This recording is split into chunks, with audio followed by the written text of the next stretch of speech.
Hey, everybody. Today we are talking about functional digestive health testing and strategies to biohack your gut. We know digestive health is so critical. So, I'm going to show you how to understand if you're producing enough stomach acid, enough digestive enzymes, and enough bile to be able to break down, emulsify, absorb, basically digest and absorb the nutrients you're consuming and keep pathogens under control in your system. Just so critical. And so when we look at overall digestive health, we all understand better digestion equals better energy. When we're able to absorb those nutrients more effectively, that's going to allow us to have better detoxification, which is going to result in healthier skin, healthier nails, healthier hair, healthier organ systems, healthier eyes. You're going to be more beautiful. You're going to be, better, more mentally clear and energetic, and really just being able to be the best version of you. And so when we look at the difference between a healthy gut and a leaky gut, we know that there is a one cell lining, and that's our intestinal lining. It's one cell, and it's basically a one cell all the way across. And these little cells are held together by, in a sense, almost like it's like a cheesecloth, or these tight junctions that bind them together. And the problem is that when some sort of inflammatory compounds, right, or bacteria or different things like that can get in there, and they can actually damage and disrupt those tight junctions over time. And the reason why it's only one cell is because throughout the history of mankind, we had limited access to food. And so when we did eat, we need to make sure that we were able to get the nutrients into the bloodstream. And so if we had, five cells, a 5 cell layer thick intestinal membrane, it would have been really hard to get the nutrients to diffuse through there. So we have this one cell, and that's protecting the bloodstream from, in a sense, the intestines. Even though it's inside of our body, the actual tube of the intestines is considered outside of our body, right? It's actually the bloodstream that the body is needing the nutrients, and that's where we utilize the nutrients. And it's also what we're trying to protect as well. We don't want large proteins to end up in the bloodstream. If they do, if we have a lot of large undigested proteins, and that could be from food, it could be from bacteria, could be from yeast, different things like that, different microorganisms, then the body feels like that is a major threat. And it says, okay, wow, sound the alarm. These large bacteria or these large proteins could be a threat to our survival. They could kill us quickly. So we need to ramp up inflammation in our system. And that's exactly what happens. This is kind of the process of leaky gut. Now, in order to make sure we don't end up with large proteins in our bloodstream, we need to be able to produce healthy, adequate amounts of stomach acid. We need to be able to produce good bile flow and also pancreatic enzymes to break down, digest the food particles. And we need to have a healthy microbiome, good bacteria, to help us break down those particles. Now, when we think about stomach acid, what stomach acid actually does, 7 major roles. Number one, it sterilizes the food. So every time we're eating, we're going to be bringing in pathogens, bacteria, different microorganisms.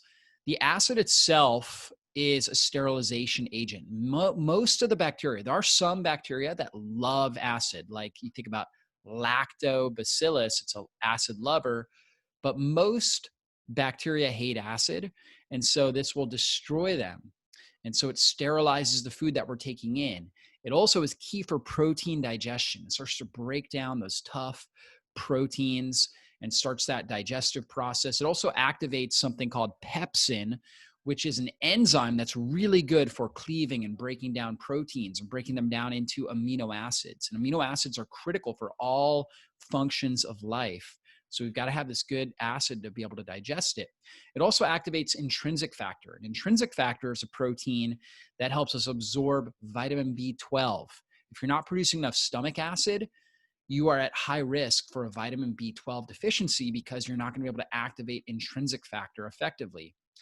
The acid in the stomach, as it moves out of the stomach, and when the food is digested in the stomach, it's called a bolus. When it takes the bolus and moves into the small intestine, it stimulates receptors that trigger the release of bile and enzymes. Bile itself is alkaline. the small intestine needs an alkaline environment. So when we have good acid production in the stomach, now bile is going to push out in order to alkalize the small intestine. Bile also is a sterilizing agent. So it also helps kill bacteria that love acid, for example, right? So it helps to sterilize in the small intestine. And it also helps emulsify fats so we can break those down effectively. Bile is really key. And then you've got enzymes that really are good at breaking down carbohydrates, further breaking down protein, further breaking down fat. You have things like lipase, and that's a fat breakdown enzyme. And you've got things like protease that breaks down proteins. Now, when that happens, also, the good acid helps close the esophageal sphincter. And the esophageal sphincter is at the top where the esophagus and the stomach are. And so we need that good acid to be able to close that so we don't have regurgitation of the acid back up into the esophagus. And then good acid helps, again, open up the pyloric sphincter, which is moving us into the small intestine. So from the stomach and into the small intestine. So very key. Now we look at this again, the esophagus is closed. This is the lower esophageal sphincter. However, when we don't produce enough acid, so again, acid needs to be between 1.5 and 2.2 to effectively close the lower esophageal sphincter, break down the food, and open that pyloric sphincter so that food can move into the small intestine properly. So pyloric sphincter is between the stomach and the small intestine. It's going to respond to pressure and good acid production. The better acid production we have, we're able to get, see at rest, our stomach acid is usually between 3 and 3.5. We need to get it down between 1.5 and 2.2 in order to really digest our food effectively and open up that pyloric sphincter. If we don't do that, food will often sit in our stomach and ferment and can cause a backload of pressure that opens up the lower esophageal sphincter. However, when we get the acid, we digest the food, we don't get over fermentation, and now we push open the pyloric sphincter and we activate the release of the bolus into the small intestine. So now the bile and the pancreatic enzymes can break it down. So when you're not producing enough stomach acid, there are some major symptoms: bloating, belching, hair loss, which can be, an issue with thyroid or iodine or iron production. Oftentimes, iron and B12 deficiencies are common. Zinc deficiencies when you're not producing enough stomach acid. Indigestion, acid reflux, diarrhea, constipation, fatigue because you're not absorbing nutrients well. You're not recovering from exercises effectively because you're not producing amino acids. You're not absorbing amino acids as effectively. Acne is significantly associated with low stomach acid production. And allergies and food sensitivities are also very, very common. Weak, peeling, and cracked fingernails, very dry skin, dandruff, all these can be associated with low stomach acid production. Now, a couple things we can do, a couple different tests. One is the steak test. Basically, with the steak test, you just eat a steak, just a straight up steak, and then you see how you feel over the next few hours. If you feel like that steak just sits in your stomach and doesn't move, and you get indigestion, you've got gas, burping, you just don't feel good, that's a sign you're not producing enough stomach acid. If you digest that steak well and you feel good, then that's a sign you're producing enough adequate stomach acid. Very simple, easy test that you can do. Now, another at-home test is the baking soda test. And with this, what you do is you take a 1/4 teaspoon of baking soda, you add that to 4 to 6 ounces of cold water first thing in the morning before eating or drinking anything. You drink that baking soda solution, and then you time out how long it takes for you to burp or belch. Normally, you should burp or belch within 3 minutes, and that's because there is a chemical, basically a chemical reaction between the baking soda and the free electrons there, and also the hydrogen ions that are in your stomach for the stomach acid. And that's going to produce carbon dioxide as a waste product, which is going to come up as gas, okay? And it's going to cause you to burp. So it should be within 3 minutes, okay? And that's normal, good stomach acid production. If it's between 3 and 5 minutes, That's a sign of lower stomach acid production. And if it's after 5 minutes, it's a sign you're stomach acid deficient. So, and a lot of people never burp or belch because they're just so low in stomach acid. So this is what you want to be able to test. And you should do it like 3 days in a row just to make sure that, you don't get an off reading. But that would be a test to see what your stomach acid levels look like. Now, one other test is the Betaine HCl stomach acid test. You would get some Betaine HCl, something like our acid prozyme supplement here. And you would take one of these with a meat-based meal, ideally about 6 ounces of meat. And then what you do is you just kind of see how you feel.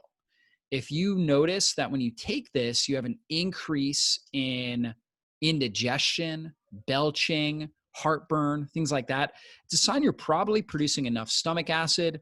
You may also have a hiatal hernia. That could be an issue. If you notice burning in the pit of your stomach, you probably have an ulcer or just a very weak mucosal membrane in your stomach. So the gastric lining has been broken down.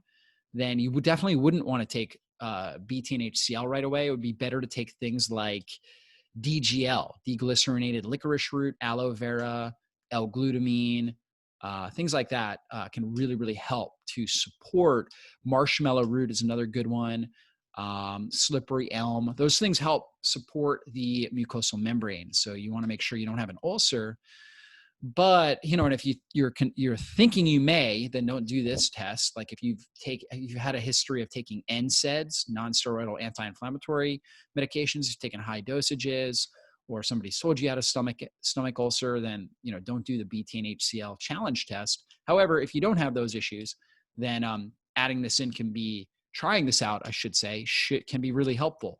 So if you feel good, if you feel better taking one, that's great. You can start to slowly add more. Okay. So then you take 2 and see how you respond. If you get too much acid, you're going to notice a little bit of burning in your stomach and your esophagus area. That would be your threshold point. So then you would drop down. So if it took you 3 capsules to get to that point, then you would drop down to 2, and you would take 2 with meals until you started to notice that again. And again, these are with meat-based meals. Like I don't recommend doing Betaine HCl with a protein shake or with like just a salad without any meat on it. You use it for the harder to digest proteins like meat. Okay, so that would be another way to challenge your stomach acid and help improve it. And that's also a way to kind of modulate how much stomach acid support you need to be able to digest your food effectively. And when you do that, you actually help your body improve its own production of stomach acid. Some people think when you supplement with Betaine HCl or pancreatic enzymes, that it shuts down your body's own ability from producing that. But that's not true. It actually improves your ability, because when you start digesting your food better, you're going to have less stress on your gut. You're going to be able to free up more energy for good stomach acid production. You're also going to be able to absorb your nutrients, your amino acids, and your key minerals and B12 more effectively, which are all important for being able to produce enough stomach acid. So it can be really, really helpful. So again, you just start with 1, and then you start to gradually add with roughly the same amount of meat until you notice a slight burning in kind of your chest and esophagus area. And that would tell you that that is your threshold point. And then you would drop down a little bit under that. Okay. Now, if you get to the point where you're taking like more than 5 capsules with the meal, I usually just have you stay at that point. You can also drink some apple cider vinegar before your meal, take some long, deep breaths. And that can also help stimulate stomach acid production. You also chew on some ginger root, which can help stimulate stomach acid production. I don't want you to have to take, 10 capsules, right, with a meal to get enough stomach acid. You could just, I would roughly stop around 4 or 5. Okay. And then do those other strategies to help stimulate more acid production there. Okay. Now bile. Bile is really key for fatty acid metabolism. It helps with the excretion of waste products. It's how we get rid of toxins. Much of the toxins are released through the bile. It helps kill off bad microbes. Again, it's a sterilizing agent. So it is alkaline. It helps push and neutralize the pH in our small intestine and push out pathogens. And then it also is actually very important for blood sugar metabolism. It helps stabilize our blood sugar. Good bile flow does. So we need good bile production. Symptoms of poor bile flow would be loose stools, diarrhea, bad smelling or trapped gas, stomach cramps can be an issue, weight loss, pale colored stool, greasy or floating stools, and very erratic bowel movements, like struggling with constipation at times, diarrhea and loose stools at times. That could be an issue with bile flow. Okay. When I talk about weight loss there, what I mean is you're not absorbing nutrients. And so you're already thin and you're losing weight. So it's not like you're trying to lose weight and you lose weight. It's more like you're already lean and you can't seem to put on any weight and you seem to be losing more and more weight. Now, best at-home test for BioFlow, the fat bomb test. So similar to the steak test, the fat bomb test, you basically eat a fat bomb, right? So I've got plenty of recipes on my website for that. It's more or less like a coconut oil, coconut butter. Oftentimes we have like chocolate in there, things like that. And they taste good, but they're very high in fat. Oftentimes there's like 40 grams of fat or so right in that little bomb. Okay. And so you're consuming that and it's a test on your BioFlow. So if you consume that and you get nauseous, you have stomach cramps, you feel more pain in your gut, you have diarrhea, right? If you just feel really bad when you do that, you break out with acne, whatever it is, that is a sign. You don't really need the stomach acid as much to break that down. You need good bile flow. So that's a sign that you have sluggish bile flow. So that's the fat bomb test. Now, there are other things, reflexology and meridian centers that really play into the gallbladder. I'll show you that on the next slide. And then there's also the BioFlow Support test. So when we think about your gallbladder and bile, what I see are certain areas, particularly upper right shoulder blade. Okay, so kind of in the back, your shoulder blade area, you have chronic pain, particularly in the right side or just between your shoulder blades. That can be an issue, not always, but it can be an issue with liver, gallbladder. Okay, right thumb and forefinger, if there tend to be more sore in that area, kind of the gapping in between that area, you tend to be more sore on the right side than the left. That can be an issue. Also, your iliotibial bands, which are kind of on the lateral side of your leg, right? It's the outside portion of your leg between your hip and your knee, right? If you tend to be really tight in there and painful when you start to get in there and massage, that can be an issue with gallbladder as well. Also, cramping in your fourth toe. And that could be bilateral as well as the IT bands, meaning on both sides, and cramping in that fourth toe. These are all kind of meridian centers in traditional Chinese medicine. They've linked different regions of the body and in some cases in medical literature as well, such as like the shoulder blade area. That's commonly a viscerosomatic region where the gallbladder will send referred pain into that area, that upper right or lower right shoulder blade. So those are things to look at. Now, triggers, so emotional triggers. So the liver gallbladder is kind of a seat for, really for frustration and anger. So if you're noticing that you tend to be very frustrated, angry, you've got bottled up resentment, and also indecisiveness can all be issues related. That can all play in to these issues with the liver gallbladder. So just some things to consider there. And then similar to the acid prozyme test that we talked about, or the Betaine HCl test, I should say, you can get a supplement like BioFlow Support. What you do is with your higher fat meals, you take 1 to 2 caps at the end of your meal. So I should say with the Betaine HCl test, you take that typically right in the middle of the meal, right? So you don't want to take stomach acid necessarily right before a meal, especially if you have a weakened gastric lining. That could be a problem. It's ideal to take it right around the middle of the meal, okay? Or early on in the meal, maybe like after a few bites. Whereas with the BioFlow Support, it's actually better to take it at the end of the meal because these, so the BioFlow Support has bile, what am I looking for? Bile salts. So it has these amino acids that are bile salts, taurine and choline in there. And they can have possibly a more neutralizing effect on the stomach acid. So you don't necessarily take these in the beginning of the meal. You take them at the end so they can get in there and help with improving bile flow. So it also has dandelion, also has a bunch of herbs that are good for stomach acid, such as dandelion that's in there. There's another one called Greater Chaldean that's in there. That's really good herbs they're bitter herbs, which help stimulate liver function, bile flow, as well as stomach acid. So really good stuff here. BioFlow Support, very, very helpful. So if you notice that it improves your digestion, then it's a sign that you needed that. You needed to thin out the bile. Okay. So those are really the three major things: fat bomb test, simple, easy thing to do, reflexology, meridian centers, and BioFlow Support test. Okay. Now, symptoms of poor pancreatic enzyme production, gas and bloating, probably the most common.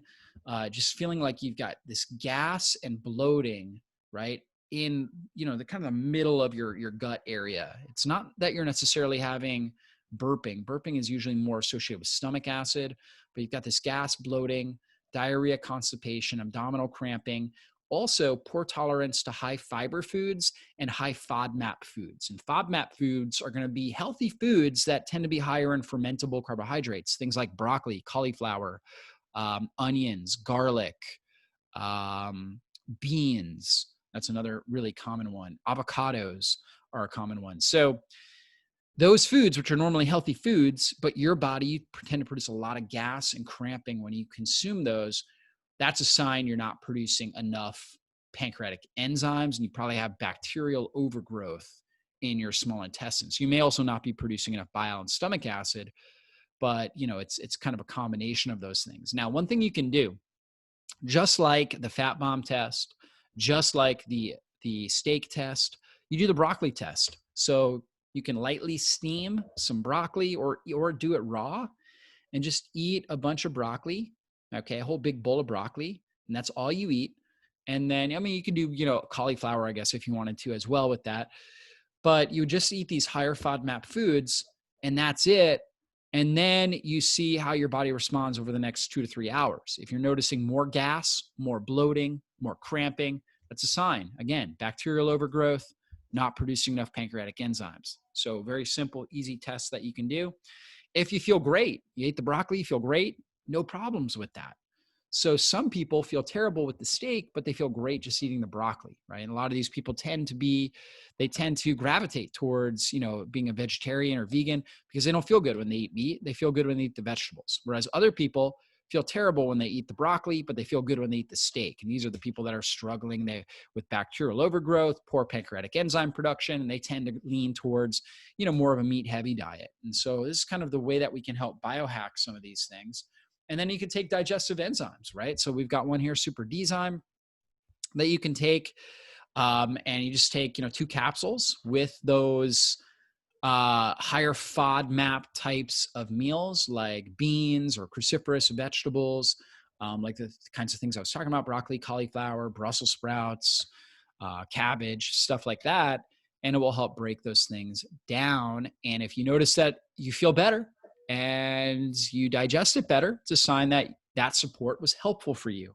And again, supporting your body with stomach acid, digestive enzymes, bile, all very, very helpful because it's going to take stress off your gut and allow you to digest your food more effectively. Now, one thing we can also do is actually a comprehensive blood analysis. We have a great one on my website if you look under lab testing, and it looks at all different markers for immune system function, blood sugar and insulin levels. It's going to look at certain nutrients like folate, B12, iron, zinc, copper, thyroid hormone, inflammatory markers, liver and kidney health. So a lot of really good things that come from this test. And when I'm looking at stomach acid, a couple of things I look at. One is the serum protein levels. If they're real high or real low, it could possibly be an issue with stomach acid production, especially when you have low protein. It can oftentimes be an issue where you're just not absorbing enough amino acids. Low chloride and phosphorus. So I'm looking for these kinds of patterns. If I see that, I see low chloride and phosphorus, high blood urea nitrogen, also called BUN, along with abnormally large red blood cell size. Abnormally large red blood cell size can often indicate low B12 levels and sometimes low folate or B9 and B6 as well, because your blood cells need those B vitamins in order to mature properly and get to the proper size. When we don't have them, they don't mature properly, they don't shrink down, they're larger, and they're not quite as effective at bringing oxygen. They have a lesser ability to bring oxygen to the cells, so it impacts your energy significantly. I'm going to look at B12, right? I want to see what do your B12 levels look like?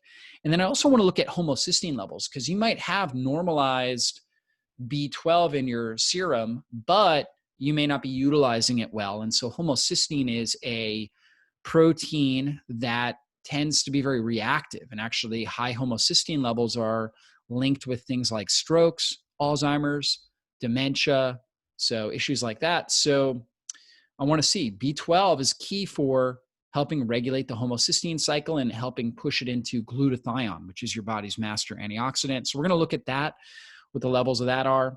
We're going to look at your iron, your serum ferritin, which is a stored form of iron, and see where that is. If you're eating meat on a semi-regular basis and you're producing enough stomach acid, you should have no issues, unless you're having like major, very large menstrual cycles, things like that. Unless you're bleeding a lot, you should have no issues with iron and serum ferritin.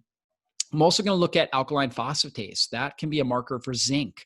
So if your alkaline phosphatase, which is a liver enzyme, is real low, it could be a zinc deficiency. Zinc is really important, and it is absorbed in our stomach. So we need good stomach acid to be able to absorb zinc effectively. Now let's look at liver enzymes, because I'm going to look at this in order to see what's happening with BioFlow, for example. So ALT, AST, your alkaline phosphatase, like I talked about, GGT, these are all important. So when these levels are high, it's an indication of liver stress. Glutathione deficiency can also be biliary stress, or your stress on your gallbladder, maybe gallstones. And if they're low, it's oftentimes a B6 deficiency, or in the case of alkaline phosphatase, like I said, zinc deficiency. So we've got to look at these as well. They come on the liver function test that comes on the comprehensive blood analysis. And the key blood markers for abnormal bile flow: high alkaline phosphatase, high liver enzymes. We just talked about that: AST, ALT, GGT, and then also bilirubin. So bilirubin should really be under 1.2. Bilirubin is a component of bile. Bile is basically made up of cholesterol, bilirubin, and bile salts. And so when that's high, that's a sign that we're not packaging it into bile effectively. And we need to address that. We need to address the bile flow and help improve that. So that's important. And also, actually, believe it or not, high LDL cholesterol, I could also say on that too. If you have high LDL cholesterol, that could be an issue where you're not pushing the cholesterol out through the bile effectively. So that can also be a factor with this. And finally, last test is our GI map stool analysis, which is going to look at bad bacteria, right? Infections. And it's also going to look at a whole bunch of different markers like steatocrit, which plays a big role in our ability to break down fatty acids. It's going to look at your alactase, which is your ability to produce digestive enzymes. So it's going to look at a number of different factors. It's also going to look at, like I said, microbes and pathogens such as H. pylori, for example, which can shut down stomach acid production. So we're going to be able to test all of those things on the GI map. And that's why that's such a good test. So hopefully you guys got a lot out of this. I know this is some heavy information. I do have an article that goes along with this, so you can check that out. It's on my website, and I'll link to it below as well. I'll also link to these tests: the comprehensive blood analysis and the GI map stool analysis, and also some of the products that I discussed as well. So if you're listening to this on YouTube, definitely check the links below. Be sure to subscribe and hit the bell button so you get notified whenever I put up a new video. If you're listening to this on my podcast, please subscribe so that way you get notified whenever I have a new podcast go up. Also, go ahead and leave a rating or review so that way we're able to reach more people. And you can check out this article for all the information, all the research behind this, and links to all these different products, tests, and everything else, all the different images that I discussed on my website. It's just functional digestive health testing. If you type that in, you will find it. With that said, guys, be blessed, and we'll see you on a future online training.